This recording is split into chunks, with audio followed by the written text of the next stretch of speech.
Bagaimana ketentuan hukum mengenai sholat mayat, sholat Jum'ah, sholat Id, dan sholat dalam perang? Mengenai sholat mayat, telah kita buatkan video yang telah berlalu. Sholat Jum'ah. Pada setiap hari Jumat, orang Islam diperintah melakukan sholat berjamaah sebagai pengganti sholat zuhur. Hal ini tercantum pada surat ke-62 ayat 9. Untuk setiap harinya, orang-orang Islam diperintah melakukan sholat 5 kali, dinamakan dengan sholat duhur, sholat asyar, sholat maghrib, sholat isya, dan sholat subuh.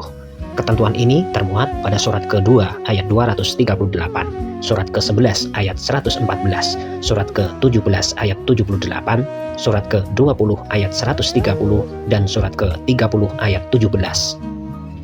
Semua perintah mengenai sholat demikian tidak membedakan lelaki dari perempuan dengan syarat-syarat tertentu sebagaimana dibicarakan pada video-video yang telah berlalu. Perintah itu dilaksanakan oleh orang-orang Islam secara patuh di sepanjang zaman. Pada setiap waktu, sholat itu ada aja orang-orang Islam melakukan secara berjamaah dalam masjid-masjid terdiri dari kaum lelaki di bagian depan dan kaum perempuan di bagian belakang. Tetapi kita melihat keanehan yang belum kita ketahui sebabnya, bahwa sewaktu sholat Jum'ah di sementara daerah hanya kaum lelaki saja yang hadir di masjid, padahal mestinya hendaklah bersama-sama dengan kaum lelaki dan kaum perempuan sebagaimana sholat berjamaah lainnya. Surat ke-62 ayat 9 tidak membedakan antara kaum lelaki dari kaum perempuan agar mendirikan sholat Jum'ah. Keadaannya sama dengan perintah melakukan puasa pada surat kedua ayat 183 dan perintah lainnya yang sifatnya ma'ruf. Perintah untuk melakukan sholat berjamaah dan melakukan puasa pada kedua ayat suci ini ditujukan kepada orang-orang beriman yang terdiri dari lelaki dan perempuan. Mereka sama-sama melakukan puasa dan seharusnya juga sama-sama melakukan sholat jamaah pada hari Jumat. Mungkin ada berbagai macam alasan yang mungkin dikemukakan agar kaum perempuan tidak ikut atau tidak perlu ikut melakukan sholat Jumat.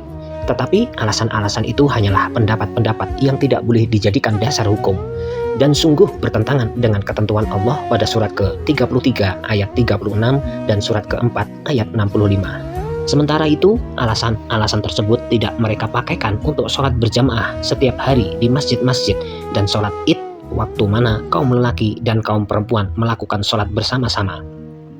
Kenapa kaum perempuan ikut melakukan sholat berjamaah setiap hari, begitupun pada sholat Id, tetapi tidak berjamaah pada sholat Jumat? Hal demikian harus dirubah menurut ketentuan Allah di dalam Al-Quran, sebagaimana tercantum pada surat ke-62 ayat 9 dan surat ke-33 ayat 36. Sholat Id atau sholat hari raya. Berhari raya di dunia ini hanyalah tradisi yang berlaku di antara manusia ramai. Sedangkan di dalam Al-Quran tidak pernah disebut-sebut.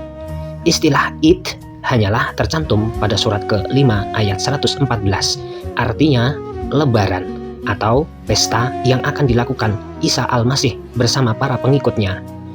Sholat Id juga tidak pernah tercantum di dalam Al-Quran, tetapi karena sholat itu hanyalah untuk memuliakan Allah dan untuk menyembahnya, tentulah boleh saja bersamaan dengan sholat Jum'ah dan sholat berjamaah lainnya dalam masyarakat Islam. Orang boleh saja melakukan sholat sembarang waktu sebagai tambahan bagi sholat wajib 5 kali sehari, tetapi yang lebih baik ialah dilakukan pada malam hari, waktu mana alam sekitar lebih aman dan jiwa raga lebih tenteram. Karena itulah orang-orang Islam dianjurkan mendirikan atau mempergunakan waktu malam lebih banyak untuk berpikir, menganalisa ayat-ayat Al-Quran, dan melakukan sholat di mana terkandung puji-pujian dan permohonan kepada Allah. Sholat dalam tugas perang. Orang diperbolehkan memperpendek masing-masing sholatnya menjadi 2 rakaat di medan tempur. Hal ini dinyatakan pada surat ke-4 ayat 101 dan surat ke-4 ayat 102. Hanya dalam tugas perang saja perpendekan itu boleh diadakan, bukan dalam keadaan-keadaan lain. Itu pun kalau dicemaskan bahwa pihak musuh akan menyerang secara mendadak. Cara melakukan berpendekan sholat tersebut ialah bahwa komandan pasukan membagi 2 anggota pasukannya. Bagian pertama melakukan sholat jamaah 2 rakaat, sementara komandan pasukan bersamaan bagian kedua menjaga berkeliling dengan senjata di tangan siap tempur. Setelah bagian pertama selesai melakukan sholat, maka mereka mengambil alih tugas penjagaan tadi untuk memberi kesempatan pada bagian kedua melakukan sholat pula dengan pimpinan komandan pasukannya sendiri.